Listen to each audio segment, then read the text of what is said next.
السلام عليكم ورحمة الله وبركاته.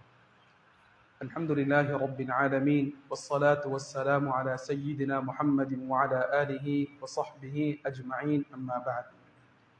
அன்புக்குரியவர்களே, கண்ணியமானவர்களே, ஒரு மனிதனுக்கு அல்லாஹு சுப்ஹானஹு வ தஆலா கொடுக்கக்கூடிய உயர்ந்த பாக்கியம் அல்லாஹ்வை திக்ர் செய்யக்கூடிய நாவை கொடுப்பது.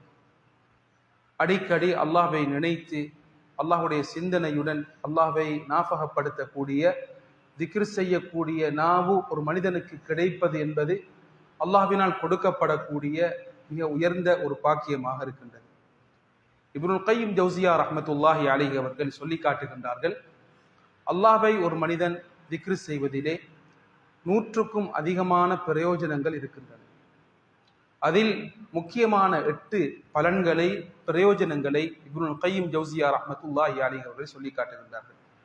முதலாவது, மனிதனுடைய விரோதியான ஷைத்தானை ஒரு மனிதன் செய்யக்கூடிய திக்ர் விரட்டுகின்றது. எப்பொழுது ஒரு மனிதனுடைய நாவிலே, ஒரு மனிதனுடைய உள்ளத்திலே அல்லாஹ்வுடைய சிந்தனை இருக்கின்றதோ, திக்ர் இருக்கின்றதோ, அல்லாஹ்வை ஞாபகப்படுத்தக்கூடியவனாக ஒரு மனிதன் இருப்பானோ, ஷைத்தான் அந்த மனிதனை விட்டும் ஓடுகின்றான். அன்புக்குரியவர்களே, கண்ணியமானவர்களே, வீட்டுக்குள் நுழையும் பொழுது ஒரு மனிதன் அல்லாஹ்வை திக்ர் செய்து கொண்டு வந்தால் ஷைத்தான் சொல்கின்றான், இன்றைய தினம் உங்களுக்கு சாப்பாடும் கிடையாது, தங்குமிடமும் கிடையாது என்று ஷைத்தான் சொல்கின்றான். காலையில் எழும்பி ஒரு மனிதன் அல்லாஹ்வை திக்ர் செய்தால் ஷைத்தான் அவனை விட்டும் தூரமாகி விடுகின்றான். அனைத்து சந்தர்ப்பத்திலும் ஒரு மனிதன் அல்லாஹ்வுடைய சிந்தனையுடன் திக்ருடன் இருக்கும் பொழுது ஷைத்தான் அந்த மனிதனை விட்டும் தூரமாகி விடுகின்றான். இரண்டாவது, கண்ணியமானவர்களே, ஒரு மனிதன் அல்லாஹ்வை திக்ர் செய்வதன் மூலம் அல்லாஹ்வுடைய பொருத்தத்தை அடைகின்றான். அல்லாஹ்வுடைய அன்பு ஒரு மனிதனுக்கு கிடைக்கின்றது. அல்லாஹ் சுப்ஹானஹு வ தஆலா தன்னை திக்ர் செய்யக்கூடிய மக்களுக்கு அவனது பொருத்தத்தை கொடுக்கக்கூடியவனாக இருக்கின்றான். இதே போன்று கண்ணியமானவர்களே, ஒரு மனிதனுக்கு அல்லாஹ்வுடைய திக்ரின் மூலம் கிடைக்கக்கூடிய உயர்ந்த பிரயோஜனம் தான் மனதில் இருக்கக்கூடிய கவலைகள் நீங்கி போய்விடுகின்றன. மனதிலே இருக்கக்கூடிய சஞ்சலங்கள் நீங்கி விடுகின்றன.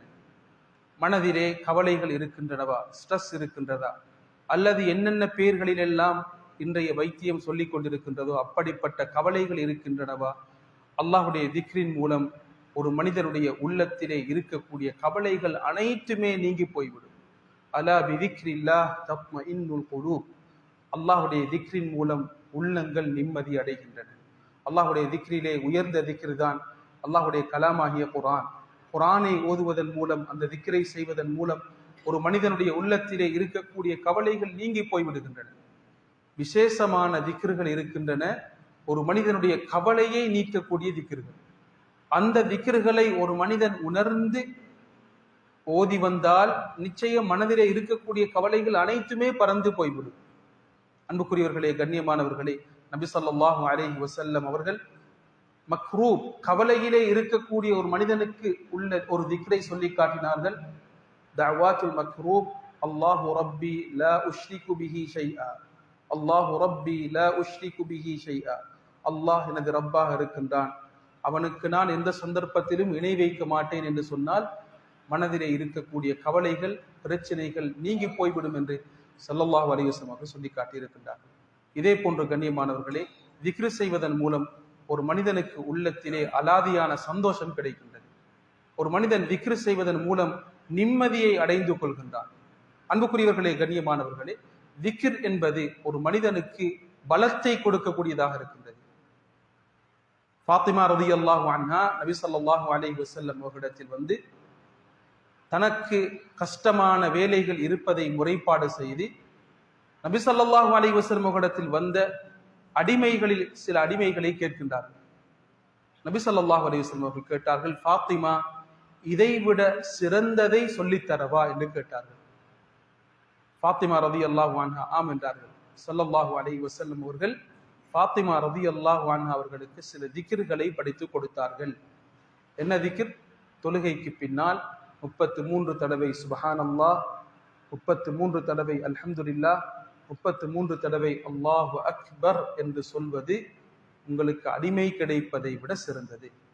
உலமாக்கள் சொல்லி காட்டுகின்றார்கள், காலையிலும் மாலையிலும் ஒரு மனிதன் செய்யக்கூடிய திக்ர் இருக்கின்றன. அன்புக்குரியவர்களே, கண்ணியமானவர்களே, இது எனது காலை உணவு. அதன் மூலமாக ஒரு மனிதனுடைய உள்ளத்துக்கும் உடலுக்கும் வலிமை கிடைக்கின்றது. ஒரு மனிதனுடைய உள்ளம் பிரகாசம் அடைகின்றது. ஒரு மனிதனுடைய முகம் பிரகாசம் அடைகின்றது. யார் குர்ஆனை அதிகமாக ஓதி வரக்கூடியவர்களாக இருக்கின்றார்களோ அல்லாஹு சுப்ஹானஹு வ தஆலா அவர்களுடைய முகங்களிலே அலாதியான ஒரு பிரகாசத்தை போடுகின்றார். யார் அதிகமாக இஸ்திக்ஃபார் செய்யக்கூடியவர்களாக இருக்கின்றார்களோ அவர்களுடைய உள்ளங்களிலே அல்லாஹு சுப்ஹானஹு வ தஆலா வித்தியாசமான நிம்மதியையும் வெளிச்சத்தையும் அல்லாஹு சுப்ஹானஹு வ தஆலா போடுகின்றார். அன்புக்குரியவர்களே, கண்ணியமானவர்களே, அல்லாஹ்வை திக்ர் செய்வது வருவதன் மூலம் நாம் வாழ்க்கையிலே பல பாக்கியங்களை நாம் அடைந்து கொள்கின்றோம். இதே போன்று திக்ரின் மூலம் கிடைக்கக்கூடிய மிக உயர்ந்த விடயம் தான் கண்ணியமானவர்களே, அல்லாஹு தஆலா மற்றவர்களுக்கு இந்த மனிதனை பற்றிய கண்ணியம் நிறைந்த அச்சத்தை போடுவார்.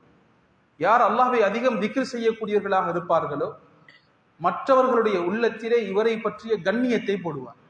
இது அல்லாஹ் திக்ருக்கு கொடுத்திருக்கக்கூடிய உயர்ந்த பலன்கள் என்று இப்னுல் கையும் ஜௌசியா ரஹ்மத்துல்லாஹி அலைஹி அவர்கள் சொல்லி காட்டியிருக்கின்றார்கள். எனவே கண்ணியமானவர்களே, அனைத்து சந்தர்ப்பத்திலும் அல்லாஹ்வுடைய சிந்தனையுடன் வாழுவோம். முடிந்த அளவு எமது நாவினால் அல்லாஹ்வை திக்ர் செய்யக்கூடியவர்களாக இருப்போம். இது எமது வாழ்க்கையிலே பல நலவுகளை கொண்டு வந்து சேர்க்கக்கூடியதாக இருக்கின்றது. அல்லாஹ்வை திக்ர் செய்து அவனது பொருத்தத்தை அடைந்த கூட்டத்திலே எம் அனைவரையும் அல்லாஹ் ஆக்கி அருள்வானாக. வாஹிரு தஅவானா அல்ஹம்துலில்லாஹி ரப்பில் ஆலமீன். அஸ்ஸலாமு அலைக்கும் வரஹ்மத்துல்லாஹி வபரகாத்துஹு.